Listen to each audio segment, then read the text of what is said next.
प्रभुपाद की है। तो ऐसे वो लोग दिखाते हैं जैसे ना वो गोपियां हो गोपियां। तो ये गोपी भाव है जो, ये दिखावे का भाव नहीं है, ये दिखाने प्रदर्शन का भाव नहीं है ये, कि हम किसी को दिखाएं कि मैं मेरे में भाव आ गया है। जितना, अगर जो भक्त जितना आगे उच्च स्टेज में होगा, उतना अपने आप को सीमित या अंतरंग करके रखेगा, उतना अपने आप को प्रदर्शन से दूर रखेगा। हम लोग शिला श्रीपाद माधवेंद्र आचार्य पुरीपाद की घटना से भी जानते हैं, जब खीर चोर गोपीनाथ ने उनको खीर दी है चोरी करके। तो तो वो उन्होंने क्या किया, तो वो खीर तो खाए, वो जो दिव्य प्रसाद था उसको तो सेवन किए, लेकिन बाद में वहां से भाग गए। क्यों? क्योंकि वो लोगों के क्या बोलेंगे, क्या बोलेंगे, लोगों के किंवदंती के पात्र को पात्र नहीं बनना चाहते थे, वो अपने आप को छुपा के रखना चाहते थे, अपनी भक्ति को छुपा के रखना चाहते थे। तो ये ऐसे जो भक्त होते हैं ना, जो उच्च स्तर के भक्त होते हैं, वो कभी भी प्रदर्शन नहीं करते। हमारे जो आचार्य हैं, हमारे जो गोस्वामी गण हैं, जो हमारे पूर्ववर्ती आचार्य हैं, उन्होंने कहीं भी ऐसा प्रदर्शन नहीं किया। उन्होंने कहीं भी ऐसा प्रदर्शन नहीं किया कि हमको भगवत दर्शन हो रहे हैं या होते हैं। हमको वो दिखावा नहीं करना, क्योंकि ऐसा दिखावा करने से हमारी भक्ति नष्ट हो जाएगी। हमारी खासकर वो दिखावा जिस स्टेज पे हम है ही नहीं, जो स्टेज पे है ही नहीं। और दूसरी बात, भक्त जो जो स्टेज में होता है ना, कभी जो भक्त है या भक्ति प्राप्त करना चाहता है, शुद्ध भक्ति, कभी भी अपने आप को स्टेज में नहीं मानता। वो हमेशा अपने आप को निकृष्ट, अपने आप को कनिष्ठ, अपने आप को अधम, अपने आप को पतित, अपने आप को कलमशी मानता। हमेशा वो सोचता मैं तो पतित हूँ, हे ठाकुर, हे गुरुदेव, हे आचार्य वृंद, इस पतित पे कृपा कीजिए, इस पतित पे कृपा कीजिए। हमेशा वो उसका भाव रहता है। कभी नहीं, अगर हमारे मन में ये आ रहा है कि मैं सीनियर हो गया हूँ, या मैं बहुत बड़ा भक्त हो गया हूँ, या मैं सारे साधना जो साधना भक्ति है उसको बहुत ही परफेक्टली कर रहा हूँ, और मैं दूसरे से बेटर हूँ। जी माता जी, माता जी क्लास ले रहा हूँ, आप आ जाएगी जी। तो, मैं दूसरे से बेटर हो गया हूँ, तो ये भाव ही हमारे लिए समझो पतन का कारण है। हम इस भाव को आने से ही हमारा जो, हम लोग श्रीमद् भागवतम में सुन रहे थे उस दिन, कि हमारी जो भक्ति लता बीज है उसको नष्ट कर देगा। क्योंकि जब हमारे में ये भाव आएगा, इसका मतलब हम शुद्ध अहंकार से नहीं, अब हम लोग मिथ्या अहंकार से चल रहे हैं। मिथ्या अहंकार हमारे ऊपर हावी हो रहा है। अन्यथा अगर हम शुद्ध अहंकार हो, कभी भी शुद्ध अहंकार क्या है, कि मैं कृष्ण का दास हूँ, हम कृष्ण के दास हैं, और दास के कभी भी अहंकार नहीं आता, वो तो सब समय ललायत रहता है अपने स्वामी की सेवा के लिए। इसलिए हमको ये जो आचार्य ये बार बार क्यों बताते हैं, शिला प्रभुपाद क्यों बताते हैं कि हम लोग भक्ति कर रहे हैं, सेवा कर रहे हैं, या भक्तों के संग युक्त हो रहे हैं, इसलिए हमको बार बार हमको ये पिन करते हैं, या हमको समझाने का प्रयास करते हैं कि हम कहीं इस भक्ति पथ से क्या बोलेंगे, विपथ ना हो जाए, कहीं हमारी भक्ति में रुकावट ना आ जाए। इसलिए हमको हमेशा वो सचेत करते रहते हैं, कॉशियस करते रहते हैं। और सड़कों पे भी जब पहाड़ों में जाते हैं ना, तो वहां लिखा रहता है कि बहुत आगे में बहुत खतरनाक मोड़ है, कृपया बच के चलिए। ऐसे ही हमको बार बार शिला प्रभुपाद अपने ग्रंथों में, अपने लेक्चरों के माध्यम से, अपने तात्पर्य और अनुवाद के माध्यम से हमको बताते रहते हैं कि आप बच के चलो, बच के, हे साधु सावधान, साधु सावधान। तो यहाँ पे शिला प्रभुपाद बहुत सुंदर बता रहे हैं कि कोई भी भक्त है, अगर उसको वास्तव में भक्त बनना है, सहजिया या नौटंकी नहीं करनी है, या तो उसको कभी भी सीधा जो भगवान की दिव्य, जो श्रीमद् भागवतम का बोलेंगे सार बोलिए, या श्रीमद् भागवत के पुराण है, वो पंचरसा अध्याय, या जो रस रास लीला, उसको डायरेक्ट नहीं जाना चाहिए। क्योंकि हमारी जो इंद्रियां, हमारा जो मन, हमारा जो बुद्धि है, वो कंटेमिनेटेड है, कुलुषित है। हमारे मन में काम क्रोध लोभ मोह मद मात्सर्य ठूस ठूस के भरा हुआ है। इसलिए हम जब कृष्ण की और उनकी गोपियों के साथ, राधा रानी के साथ उन अंतरंग लीलाओं को श्रवण करेंगे तो हमारा जो स्तर है, हमारा जो निकृष्ट भौतिक स्तर है, वो उसको प्रभावित करेगा। हम उसको श्रवण करके भी हम उसमें अपराध करेंगे और नरक के पात्र, जाने के पात्र बन जाएंगे। इसलिए जब तक हमारी भक्ति में स्थिरता, या हमारी भक्ति में प्रगति, या हमारी भक्ति में बोलेंगे दृढ़ता नहीं आती, धीरे धीरे श्रीमद् भागवतम का श्रवण करते करते, प्रथम स्कंद के प्रथम अध्याय के प्रथम श्लोक से आरंभ करके हम धीरे धीरे जब 9 अध्यायों को पार करके भगवान की, कृष्ण की दिव्य लीला में 10वें स्कंद में पहुंचेंगे, तब जाके भगवान के और उनके प्रिय पार्षदों के अंतरंग लीलाओं को हम लोग समझ पाएंगे। अन्यथा शिला प्रभुपाद बोलते हैं कि हम लोग अपराध के पात्र बन जाएंगे, क्योंकि हमारे मन में बहुत कंटेमिनेशन है।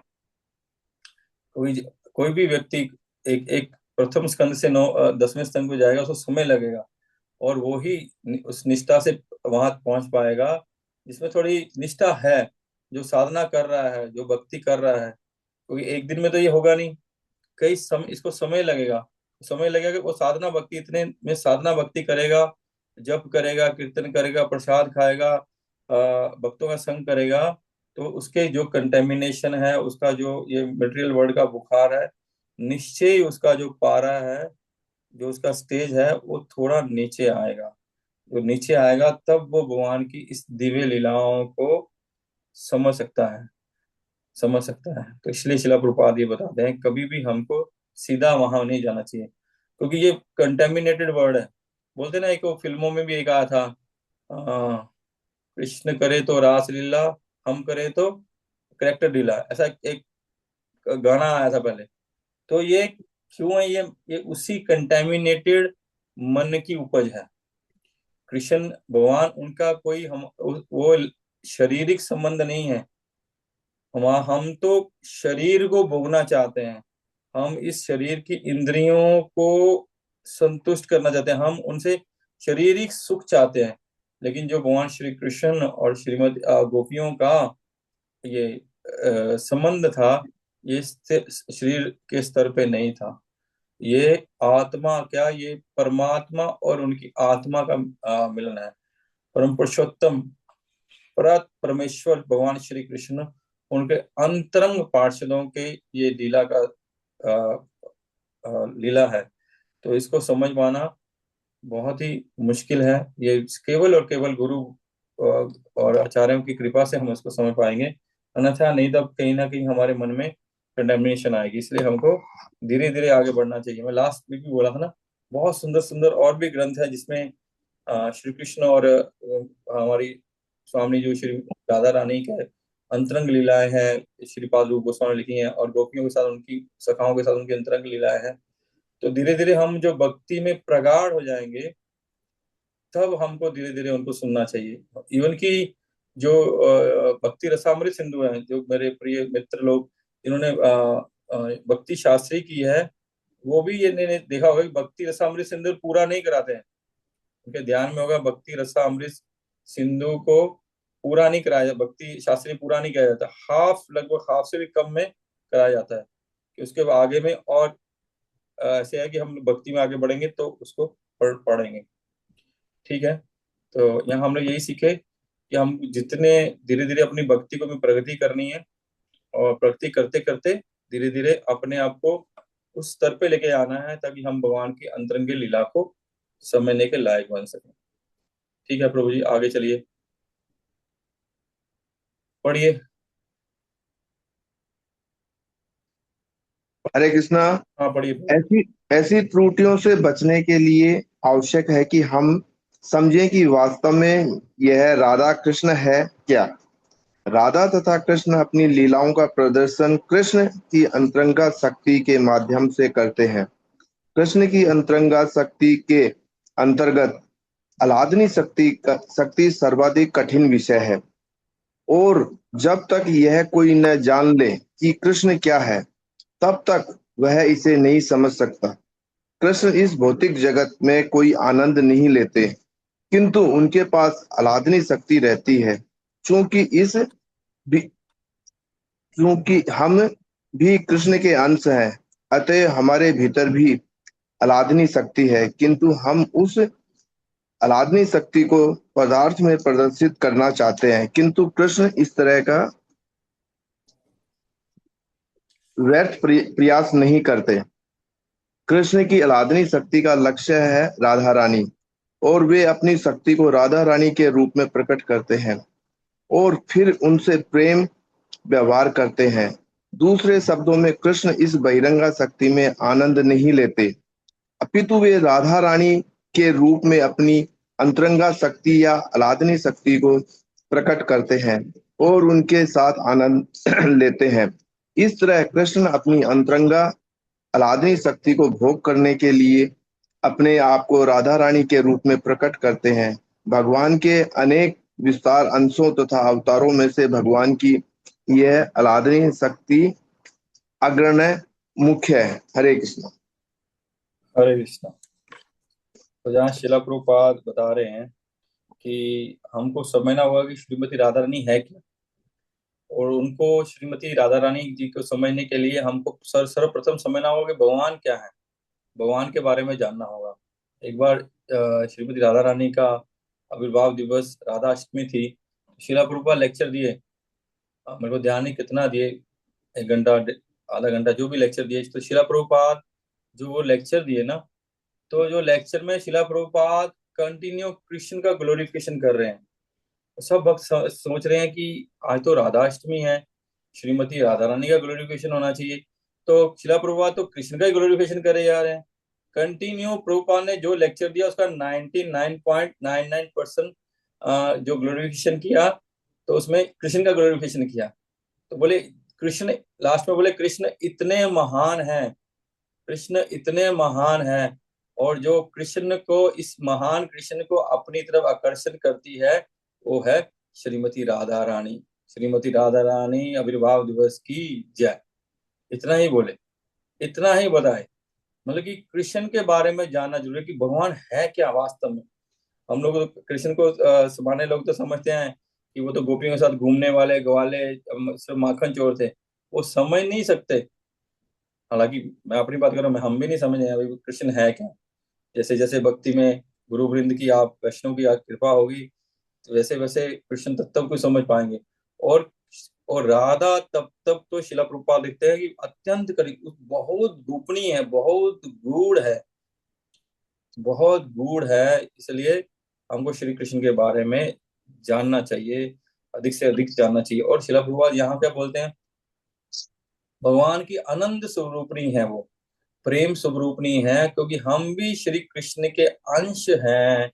इसलिए मैं, हमारे हृदय में भी श्रीमती राधा रानी वो अल्लाद है। अल्लाद का मतलब क्या हुआ, उस राधा रानी का स्वरूप का मतलब क्या हुआ।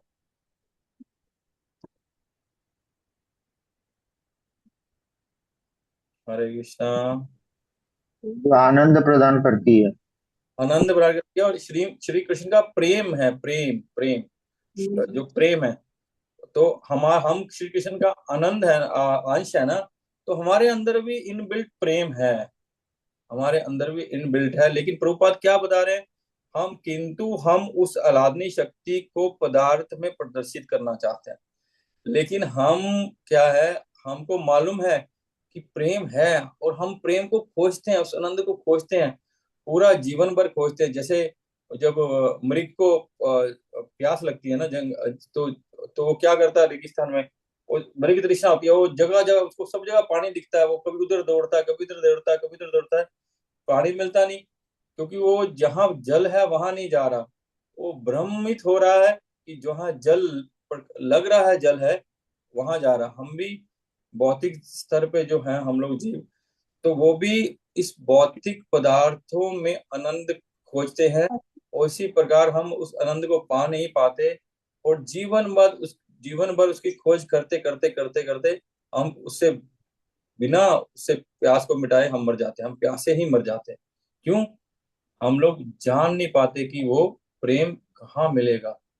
हम लोग उसका जो क्या बोले, भ्रमित करने वाला, या उसको बोलेंगे, क्या बोलेंगे उसको, मृग तृष्णा, या उसको क्या बोलते हैं प्रभु, जो दिखता है वो पानी सा लगता है ना वो, मिराज मिराज मिराज। इल्यूजन। हाँ मिराज। हम भी मिराज के पीछे दौड़ते रहते हैं, जहाँ है ही नहीं। वो है नहीं, इसका मतलब प्रभुपाद ये नहीं बोलते, प्रभुपाद बोलते हैं कि इसका मतलब वहां नहीं है तो कहीं तो है। कहते उस स्थान को हमको खोजना चाहिए, कहाँ है? वो श्री कृष्ण की भक्ति में है, श्री कृष्ण की चरणों में है। वो जो नित्य सिद्ध कृष्ण प्रेम है, वो हमारा तभी प्रकाश होगा जब हम श्रवण आदि शुद्ध चित्त करोगे, तब हम उसको श्रवण आदि श्रवण करके, गुरु वृंदों से श्रवण करके उन भागवत का श्रवण करेंगे और भागवत की सेवा करेंगे, तभी होगा। वन बोलते हैं ना, नष्ट प्राय भद्रेशो नित्यम भागवत सेव्या। तो बोले ये नित्यम भागवत सेवा उस श्रीमद् भागवतम ग्रंथ का, और जो व्यक्ति भागवत है उनकी सेवा करके नित्य, तब जाके हमारे ये भद्र नष्ट होंगे, हमारे में कृष्ण प्रेम प्रकाशित होगा। और आगे शिला प्रभुपाद कहते हैं कि भगवान, हम लोग तो इस बहिरंगा शक्ति, इस जड़ तत्व में आनंद खोजते हैं, लेकिन भगवान कभी भी उसका संग नहीं करते हैं। आचार्य बोलते हैं कि वो भगवान कभी भी जड़ तत्व का संग नहीं करते हैं। भगवान जब भी किसी भी प्रकार का संग करने लगेंगे, वो आध्यात्मिक हो जाता है, आध्यात्मिक इच्छा। भगवान कभी भी इस निकृष्ट बोलेंगे या इस मटेरियल चीजों का संग नहीं करते हैं। भगवान जो भी आनंद लेना चाहते हैं, जो भी आनंद लेते हैं, वो सब स्पिरिचुअल, आध्यात्मिक या अंतरंगा शक्ति होती है। तो भगवान इसीलिए इस आनंद लेने के लिए खुद ही एक से दो व्यव कि खुद ही अपने आप को दो रूप में प्रकाशित करते हैं। श्रीमती राधा रानी को अपने हृदय वामन भाग से प्रकट करते हैं, और श्री इतना प्रेम करती है राधा रानी, इसलिए वो प्रकट होते ही दौड़ती है पुष्प उठाने के लिए, ताकि हम वो कृष्ण को पुष्प अर्पित कर पाए। इसलिए उनका नाम भी इसलिए राधा दाव भागी। तो सेवा करने के लिए प्रकट हुई हैं, तो वो सेवा करके श्री कृष्ण को आनंद देती हैं। और श्री कृष्ण क्योंकि स्वामी है सबके, वो सेवा ग्रहण करके खुद को और अपने भक्तों को आनंद देते हैं। तो यहाँ शिला प्रभुपाद एक बात और लिखे हैं, बहुत इंपॉर्टेंट बात है, हमको ध्यान से समझना चाहिए। भगवान के अनेक विस्तारों, अंशों तथा अवतारों में से भगवान की यह आह्लादनी शक्ति अग्रगण्य और मुख्य है। इसीलिए भगवान के, जब हम कृष्ण भक्ति करते हैं, तो भगवान के बाकी जितने भी अवतार हैं उसमें से सबसे ज्यादा श्रीमती राधा रानी को प्रेफरेंस देते हैं। क्योंकि शास्त्र, गुरु, वैष्णव आचार्यों का यही मत है कि भगवान के जितने भी एक्सपेंशन हैं, क्योंकि जो अवतार हुए हैं वो भी दाएं भाग से बलराम जी से बाद आगे अवतार होते हैं, आगे अवतार होते हैं। और ये बामन अंग से श्रीमती राधा रानी का प्रकट होता है। तो बोलते सबसे मोस्ट इम्पोर्टेंट है श्री कृष्ण का, जब भक्ति करते हैं तो राधा रानी, श्री कृष्ण और राधा रानी को सबसे ज्यादा मुख्य अपनी भक्ति का केंद्र होना चाहिए। आप उसको राधा मदन मोहन बोलिए, उसको राधा गोविंद बोलिए, उसको राधा गोपीनाथ बोलिए, राधा श्याम सुंदर बोलिए, और हमको कंप्लीट भक्ति भी तभी मिलेगी, हम दोनों की सेवा में ही है, श्रीमती राधा रानी और श्री कृष्ण। आगे पढ़िए कोई और।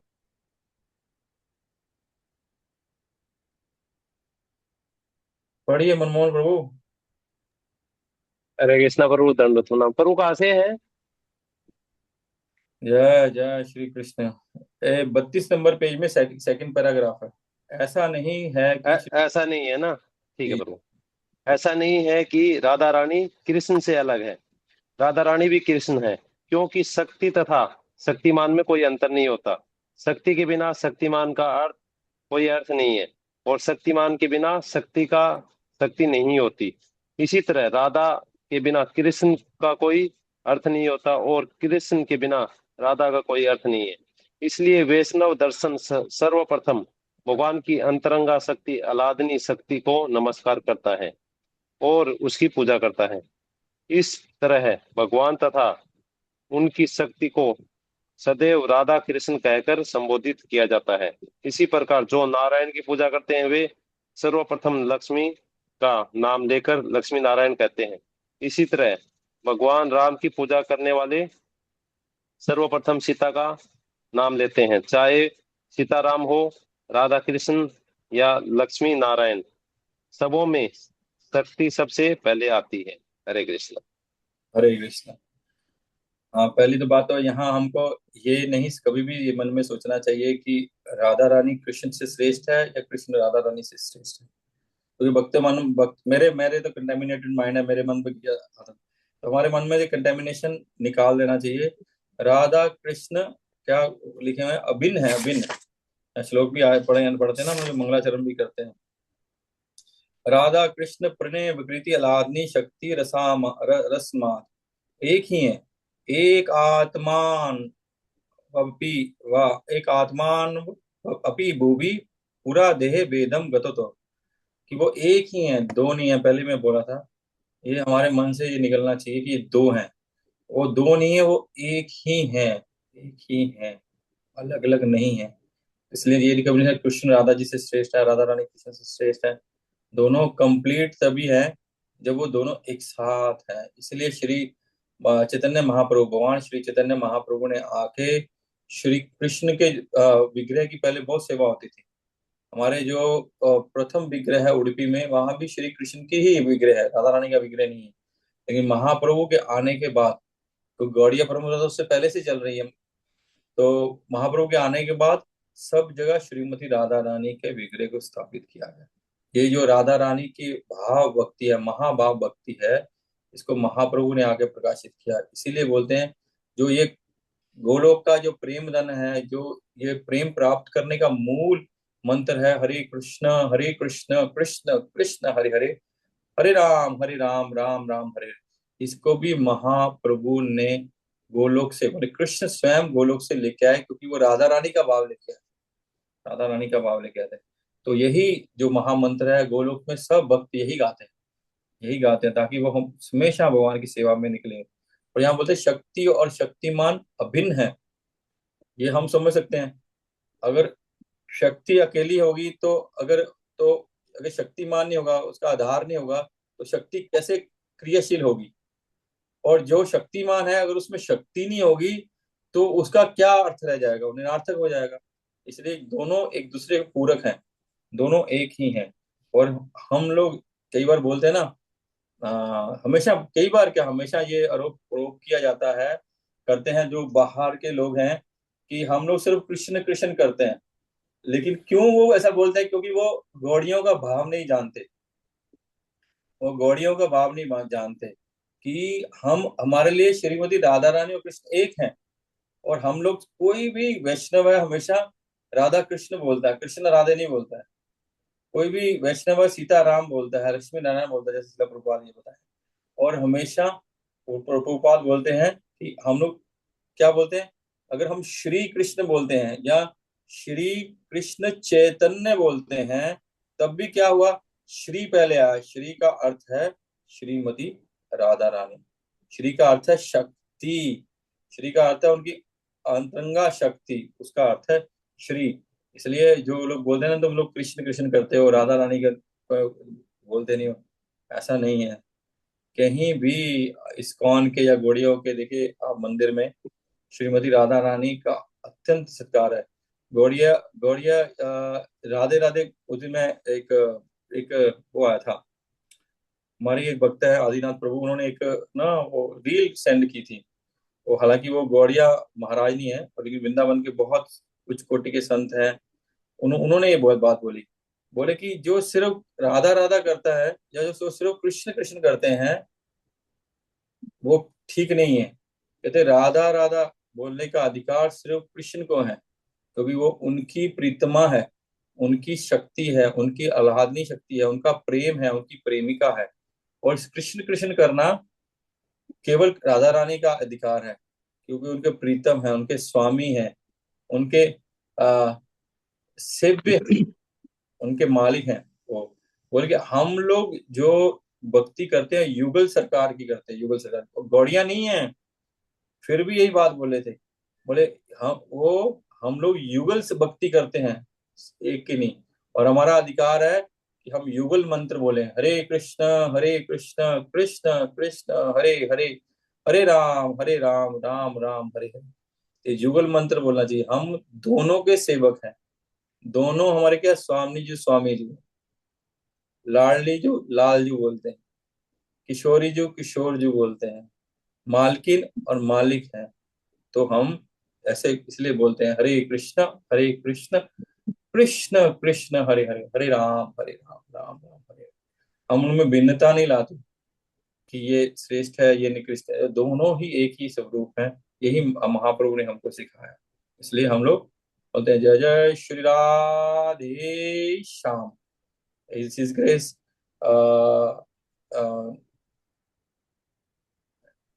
क्या मैं नाम, सर्वम प्रभु, इस ग्रेस सर्वम प्रभु ने बताया था ना कि हमारा जो श्रीमद् भागवतम कथा हो रही थी, बोले कि हमको क्या बोलना है। कहते जब मंत्र, भगवान का नाम कब कंप्लीट होता है, जब राधे श्याम बोलेंगे। सिर्फ राधे बोलेंगे फिर कहते कंप्लीट नहीं हुआ, कंप्लीट नहीं, सिर्फ राधे श्याम। ठीक है, हरे कृष्ण।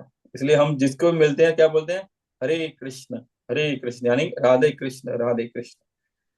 ठीक है, आगे पढ़िए कोई और, या कोई भी कंटिन्यू कीजिए प्लीज।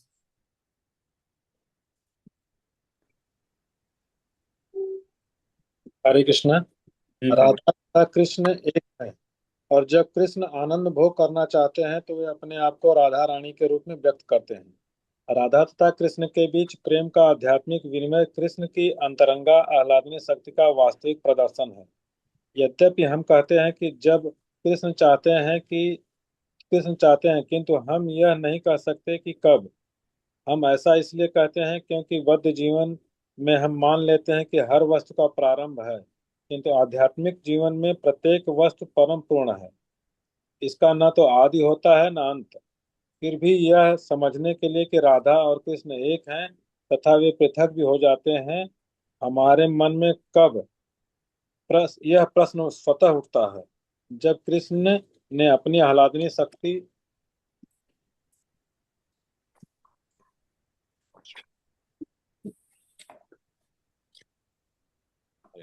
आह्लादी शक्ति का भोग करने की इच्छा की। तब उन्होंने अपने आप को राधा रानी के अलग रूप में प्रकट किया, और जब उन्होंने राधा के माध्यम से अपने आप को जानना चाहा, तब वे राधा रानी से मिल गए, और वहीं सम्मिलित रूप भगवान चैतन्य कहलाता है। यह सब श्रील कृष्ण दास कविराज द्वारा चैतन्य चरितमृत के 5वें श्लोक में समझाया गया है। हरे कृष्ण। हरे बोल। तो पहले हम लोग भी शास्त्रों से, साधुओं से, वैष्णवों से, हमारे गुरुजन से मालूम पड़ता है कि जब पहले भगवान अकेले थे, कुछ नहीं था सृष्टि में, केवल भगवान अकेले थे। को कब था वो, उसका टाइम टेबल, टाइम काउंट कोई नहीं बोल सकता है। तो भगवान ने इसलिए जब अकेला, तो इसलिए बोलते हैं कि भक्त, दो भक्त तो कम से कम होने चाहिए अगर भक्ति करनी है। तो कैसे हम लोग अब सीखेंगे, कैसे आपस में चर्चा करेंगे, कैसे मत चित्ता मदगत प्राणा होगा, कैसे आपस में दो जन तो होने चाहिए ना। इसलिए भगवान अकेले थे। अकेले में तो कोई आनंद नहीं ले सकता, अकेला कोई आनंद नहीं ले सकता। उस आनंद लेने के लिए वे चाहे भौतिक स्तर हो चाहे आध्यात्मिक स्तर हो, दो चाहिए, दो चाहिए। तो भगवान आनंद लेना चाहते थे। वो कब लेना चाहते थे इसके बारे में कोई नहीं बता सकता। कब श्रीमती राधा रानी को उन्होंने अपने हृदय से अपने प्रेम स्वरूप को प्रकट किया, तो जब भगवान आनंद लेना चाहते थे तब उन्होंने, भगवान ने श्रीमती राधा रानी को प्रकट किया है। ठीक है, और हम देखते हैं बामन बाग से श्रीमती राधा रानी, और दाएं बाग से उन्होंने बलराम जी को प्रकट किया। बलराम जी को क्यों प्रकट किया, क्योंकि भगवान सेवा लेना चाहते थे, सेवा सेवा लेना चाहते थे, इसलिए उन्होंने खुद को एक्सपेंड किया अपनी सेवा के लिए, सारी व्यवस्थाएं करने के लिए। तो वो इसलिए हम भी जो हुए ना, हम भी भगवान के अंश हैं। हमको भी भगवान ने इसीलिए पैदा किया है, या कि हम भी भगवान सेवक हैं भगवान के, भगवान की सेवा के लिए हमको पैदा किया। बोले कि वो एक है, दोनों एक हैं। जब कृष्ण आपके ने अपनी आह्लादनी शक्ति को भोग करने की इच्छा की, तब उन्होंने अपने आप को राधा रानी के अलग रूप में प्रकट किया। और जब उन्होंने राधा के माध्यम से अपने आप को जानना चाहा, देखिए अभी ये महाप्रभु के अवतार या प्राकट्य के बारे में बता रहे हैं कि जब वो राधा रानी की इंटेंस भक्ति, उनके प्रेम, उनका आस्वादन, उनके आनंद के बारे में जानना चाहते हैं, तब वो क्या करते हैं, किस रूप में प्रकट होते हैं, श्री कृष्ण चैतन्य गौर हरि के रूप में वो प्रकट होते हैं। कैसे, दोनों एक से दो से एक हो जाते हैं। तो वो जो एक हो जाते हैं तो जब कृष्ण श्रीमती राधा रानी के भाव को चुरा के ले आते हैं, श्रीमती राधा रानी की कांति को चुरा के ले आते हैं, उस कांति और भाव को धारण करके जो वो स्वरूप प्रकट होता है, वो है श्री कृष्ण चैतन्य महाप्रभु का स्वरूप। श्री कृष्ण चैतन्य महाप्रभु की जय जय। वो हमारे स्वामी, जो हमारे इष्ट हैं, वो और कोई नहीं है, वो स्वयं राधा कृष्ण ही है, जो एक रूप में श्री कृष्ण चैतन्य महाप्रभु के रूप में है, जो हमको उस महाभाव या भाव भक्ति या प्रेम भक्ति का आस्वादन कराने के लिए अनेक करुणा में, जिसको इसलिए हम बोले नमो महावदन्य, बोले कोई भी किसी का कोई भी दोष दर्शन किए बिना शुद्ध प्रेम का आस्वादन कराने के लिए श्री वो राधा रानी का जो भाव है, कोई पात्र अपात्र नहीं देखते, वो भाव के भाव से दोनों हाथ उठा के कृष्ण प्रेम का दान देने के लिए वो महाप्रभु यहाँ पे अवतरित हुए, कृष्ण अवतरित हुए हैं, ताकि हम उसका अब श्रीमती राधा रानी के भाव का आस्वादन करके अपने इस जीवन को सार्थक कर पाए, अपने इस जीवन को सिद्ध कर पाए, अपने इस जीवन की परम प्रकाष्ठा को प्राप्त करके हम लोग भगवान की नित्य सेवा में स्थापित हों। तो यहाँ पे श्रील प्रभुपाद ये कह रहे, आगे पढ़िए प्रभु।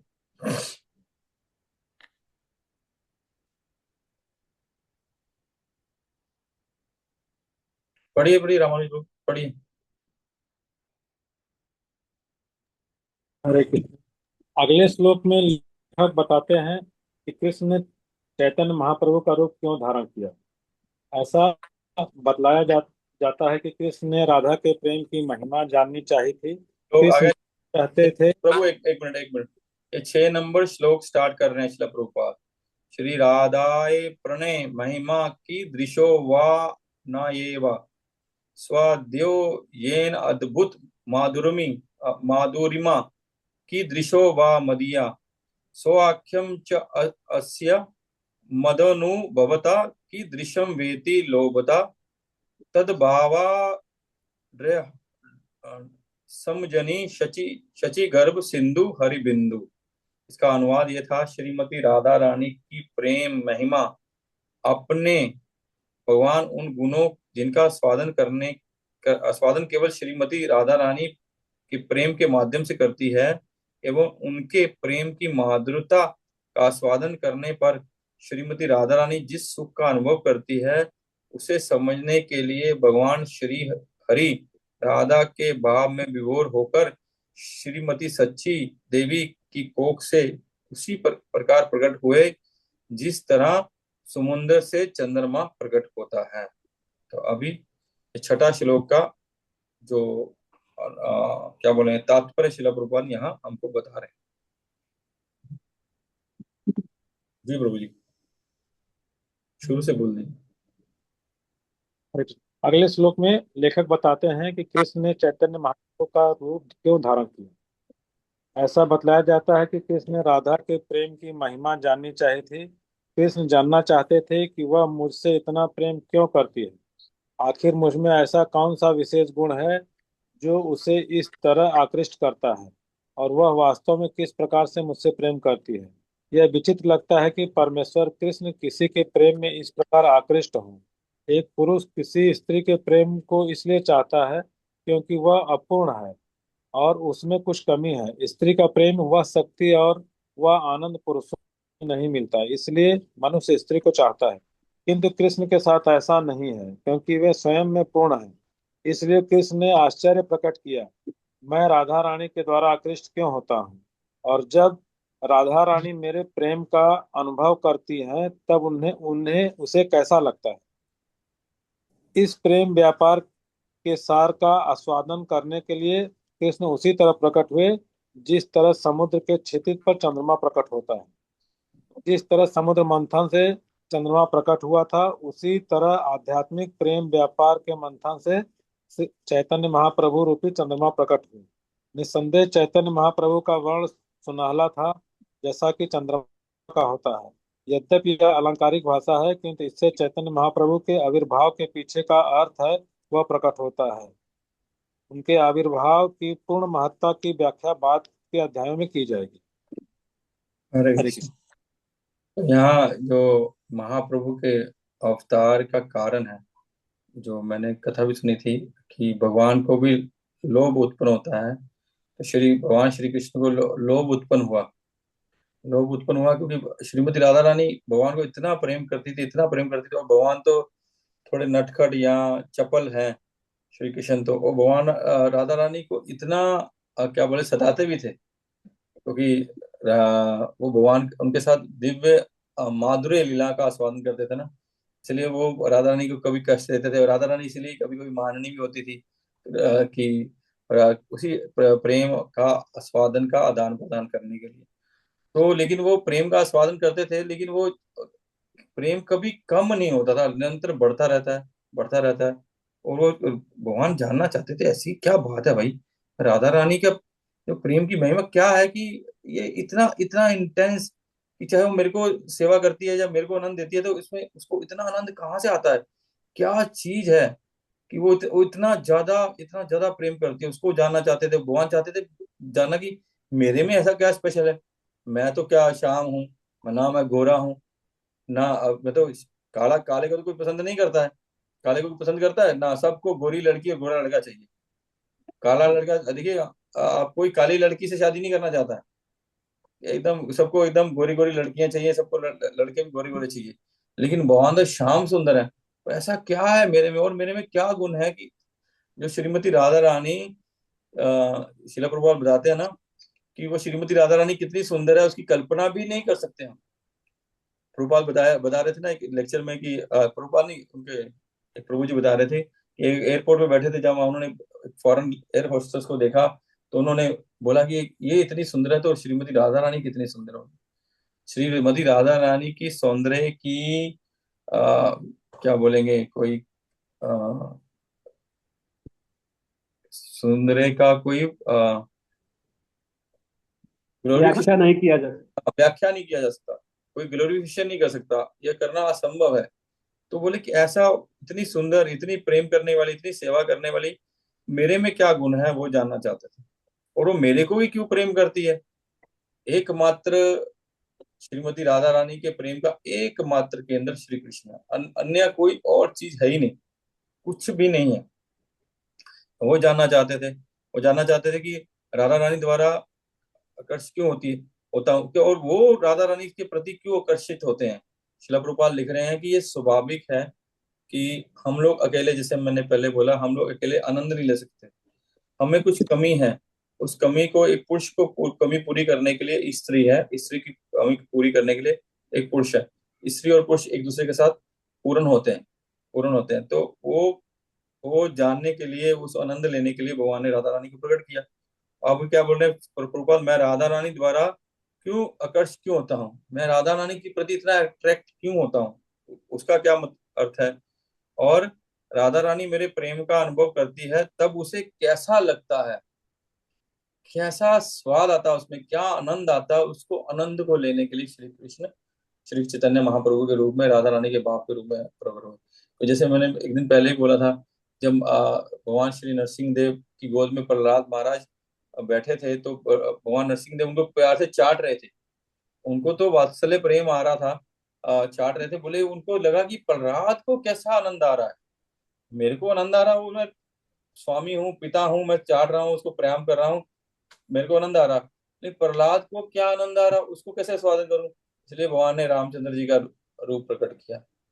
बचपन में वो लीलाएं किए दशरथ महाराज और कौशल्या माँ के साथ, कैकेयी माँ के साथ, सुमित्रा माँ के साथ, उन्होंने वो स्वाद लिया। ऐसे ही साक्ष्य भाव का और माधुर्य भाव का स्वादन लेने के लिए भगवान श्री कृष्ण के रूप में प्रकट हुए। अब उससे भी ऊपर श्रीमती राधा रानी और भगवान श्री कृष्ण की अंतरंगा लीला का स्वादन को पूर्ण रूप से जानने के लिए, पूर्ण रूप से अनुभव करने के लिए, राधा भाव को, श्रीमती राधा रानी के भाव को अनुभव करने के लिए भगवान श्री चैतन्य महाप्रभु प्रकट हुए। बोले कि ये प्रेम का मंथन है, कृष्ण और श्री कृष्ण और श्रीमती राधा रानी के प्रेम का मंथन है। उसका भाव का जो प्राकट्य है, जो प्रकाश है, वो कौन है? श्री चैतन्य महाप्रभु, श्री कृष्ण चैतन्य, वो है। और कोई बोलेंगे? आगे पढ़िए। हरे कृष्णा। हरे कृष्ण प्रभु जी। पढ़ो प्रभु। आप पढ़िए ना, कोई भी चैतन्य,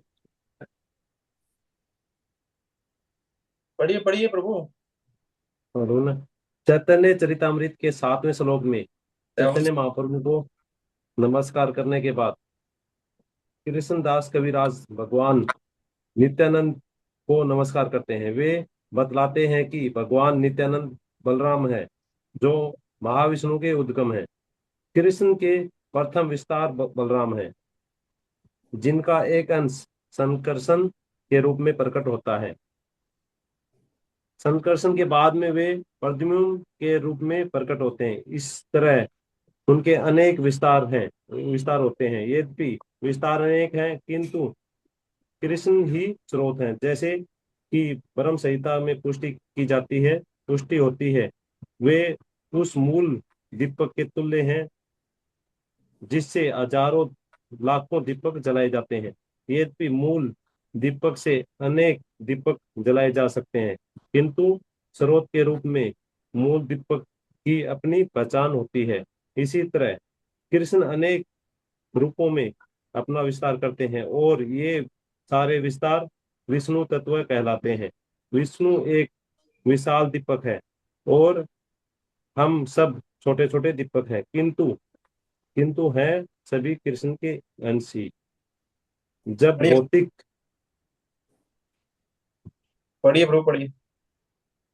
जब भौतिक ब्रह्मांड की सृष्टि करनी होती है, तब विष्णु अपना विस्तार महाविष्णु के रूप में करते हैं।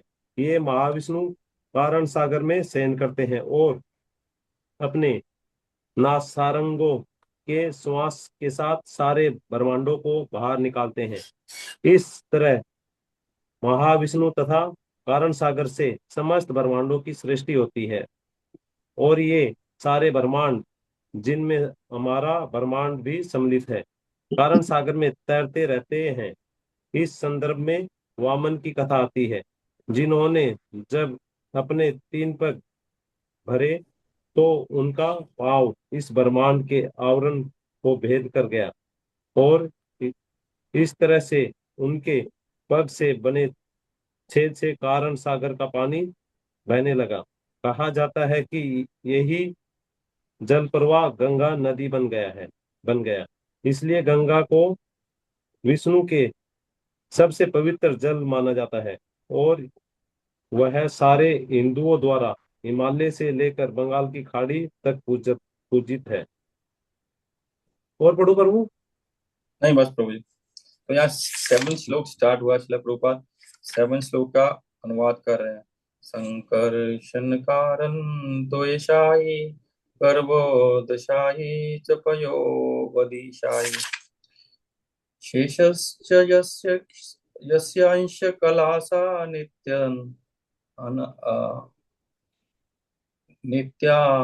नित्यानंद आख्या राम शरणम ममस्तु।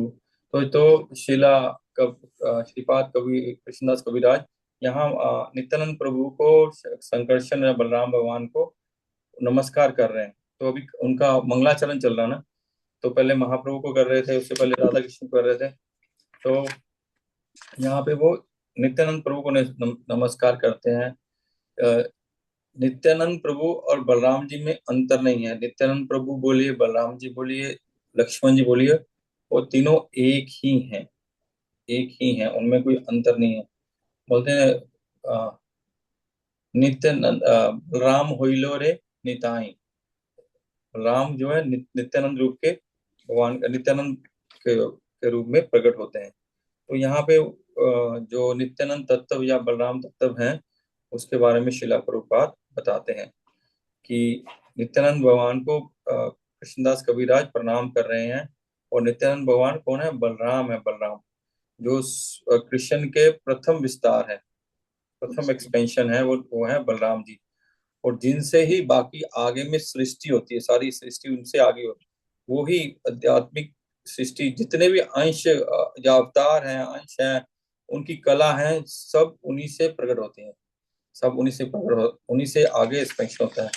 पहले बलराम जी, फिर वासुदेव, संकर्षण, अनिरुद्ध और प्रद्युम्न, फिर से संकर्षण से वासुदेव, संकर्षण, अनिरुद्ध और प्रद्युम्न, फिर संकर्षण से कारणों दक्षाई विष्णु प्रकट होते हैं, जो इस भौतिक संसार का जो सृष्टि करते हैं। यहाँ बोलेंगे क्या बोलेंगे, उनसे होती है, फिर कारणोदक्षाई विष्णु, फिर गर्भोदक्षाई विष्णु, फिर शिरोदक्षाई विष्णु।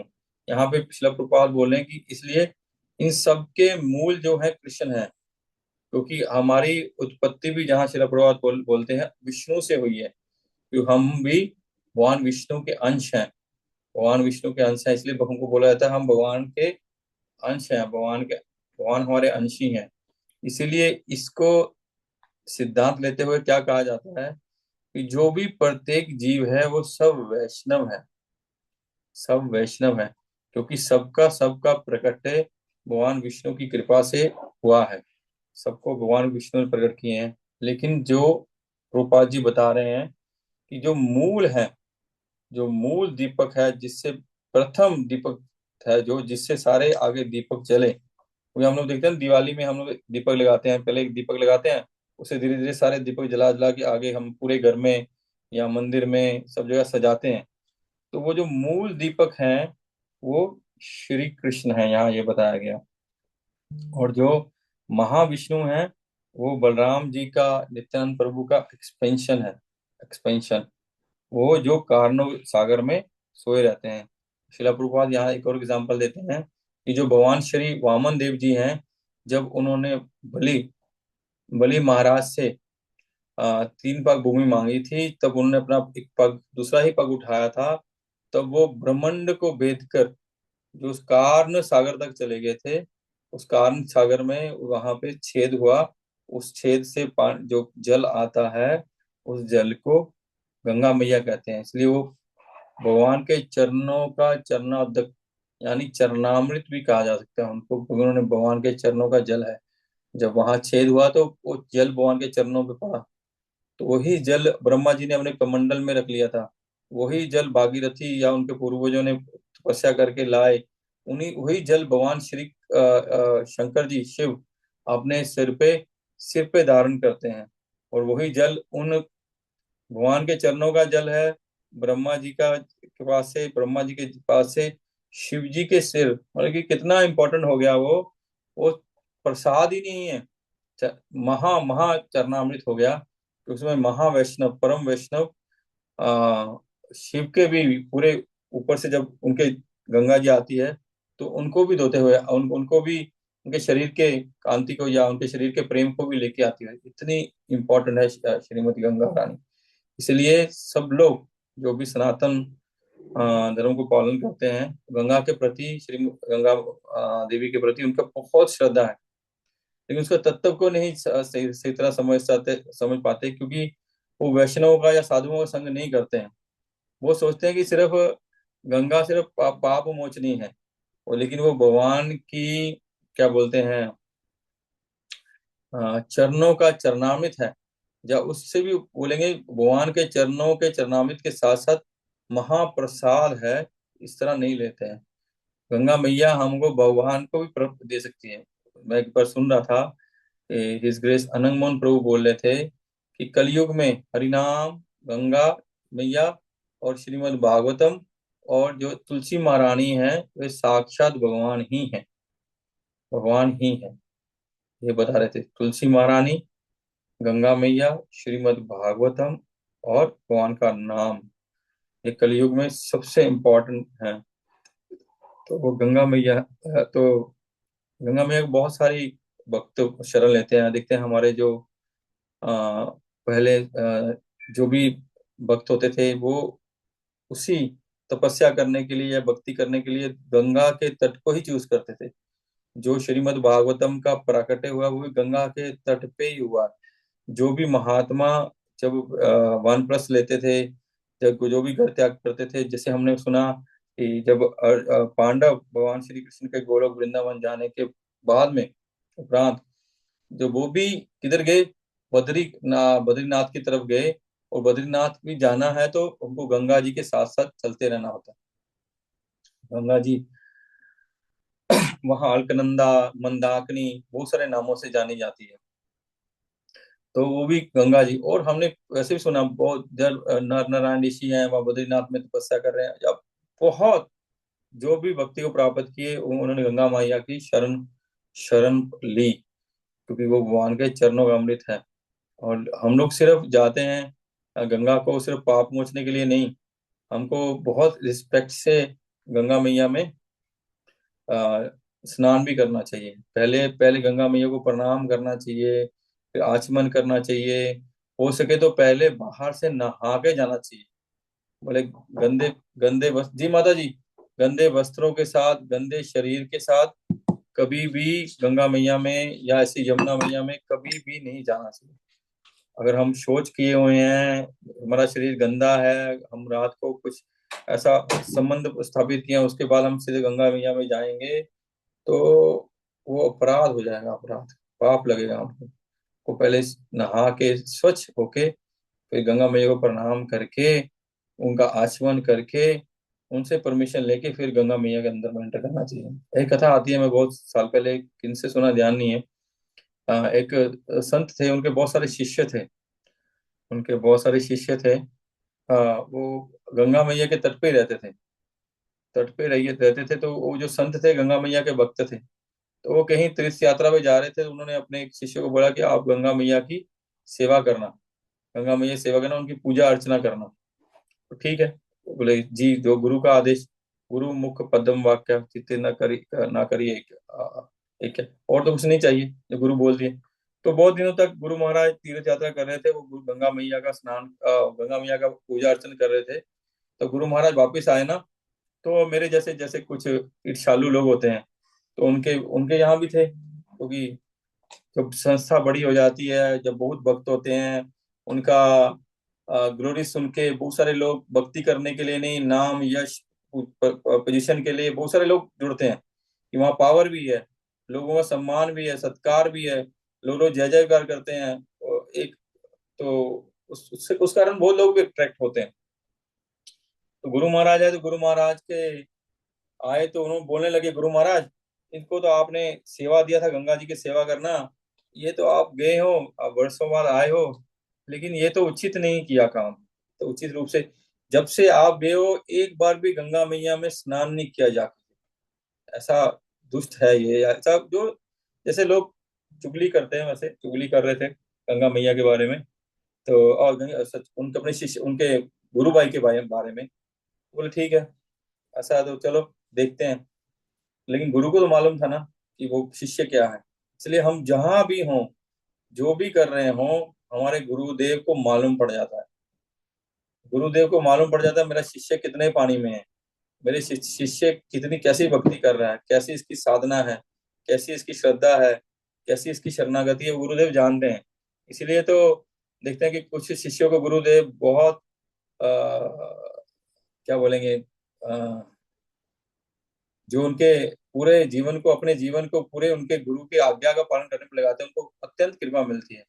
और मैंने मैंने कई बार भी बोलता हूँ, मेरे जीवन का रियलाइजेशन है कि जिन पे ऊपर गुरु की कृपा हो जाती है ना, वो दिखने में अलग हो जाते हैं, बोलने में अलग होते हैं, वो सब कुछ उनका अलग हो जाता है।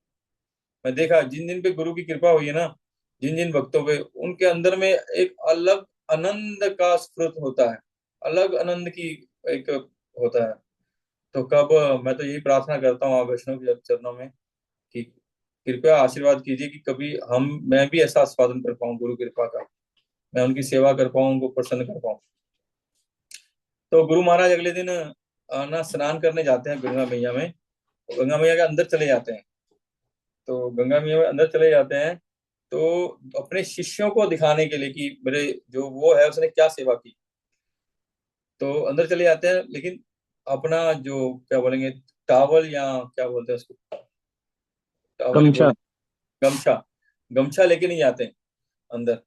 तो वो जानबूझ के उसी शिष्य को आवाज लगाते हैं कि ए प्रभु, मेरा गमछा लेके अंदर आ। मेरा गमछा ला के दो मेरे को। तो गमछा ला के दो, क्या? तो उनकी आराधना करता है गंगा मैया की, तो उनकी पूजा करते हैं, तो उसके अंदर कैसे जाएंगे? अब गुरु गुरु की अवज्ञा कैसे करेंगे? दोनों समस्या। तो वो गुरु गुरु के चरणों में और गंगा मैया के चरणों में प्रार्थना किए कि मेरी जो लाज है उसको रखिए। तो गमछा लिए, गमछा लेके चलने लगे। चलने लगे तो गुरु के पास पहुंच गए, लेकिन उनका पांव गंगा में वो टच नहीं किया, टच नहीं किया। गंगा के ऊपर से जाके गंगा अपने गुरु के पास पहुंच गए। तो ये है गुरु की आज्ञा का पालन करने का, निष्ठा से सेवा करने का कीर्ति, कि क्या गुरु की कृपा, क्या गुरु की शक्ति, या क्या हमारी जो शरणागति की शक्ति है वो है।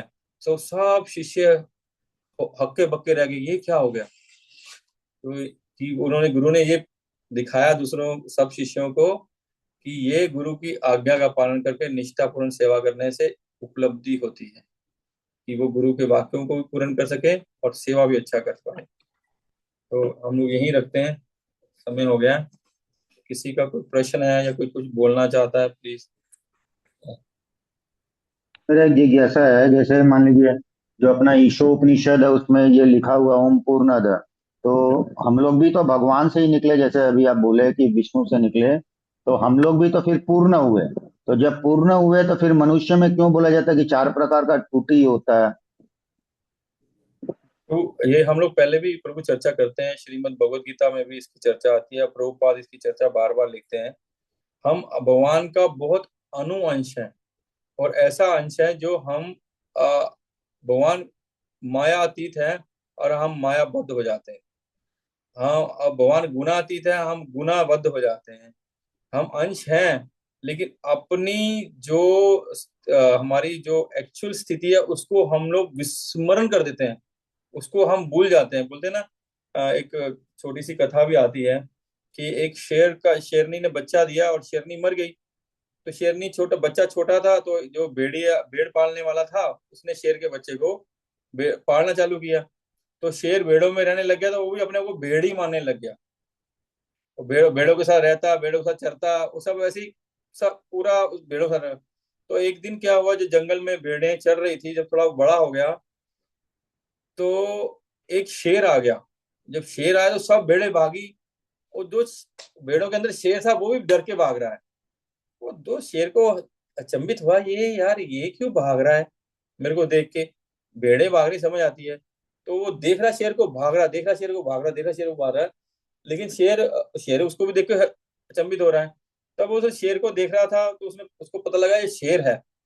तब वो उसके बाद जब पानी पीने गया ना, मैं कथा कैसी है मेरे को ध्यान नहीं अभी, जस्ट अभी बोला, तो उसने देखा कि वो शेर और मैं तो एक जैसा हूँ।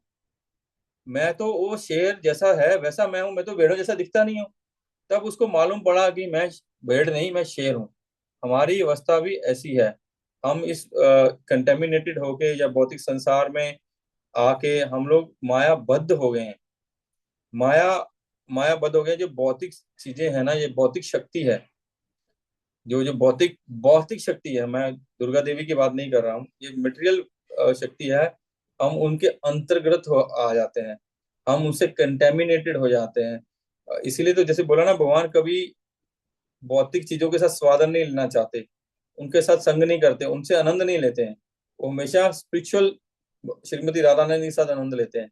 हम लोग कंटेमिनेटेड हो गए, इस भौतिक चीजों के साथ स्वादन करना चाहते हैं, उनसे आनंद लेना चाहते हैं, इसलिए हम अपनी स्थिति से गिर जाते हैं।